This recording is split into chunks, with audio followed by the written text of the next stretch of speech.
ప్రియమైన పిల్లలారా, తండ్రి ఒక్కరే దుఃఖహర్త సుఖకర్త.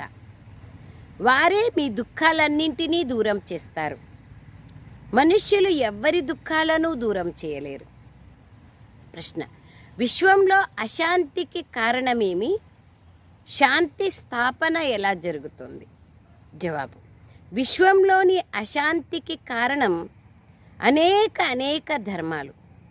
కలియుగ అంతిమంలో అనేకత ఉన్నప్పుడు అశాంతి ఉంటుంది. బాబా వచ్చి ఒక్క సత్యధర్మ స్థాపనం చేస్తున్నారు. అక్కడ శాంతి ఏర్పడుతుంది. ఈ లక్ష్మీనారాయణల రాజ్యంలో శాంతి ఉండేది, పవిత్ర ధర్మము, పవిత్ర కర్మ ఉండేది అని మీరు అర్థం చేసుకోగలరు.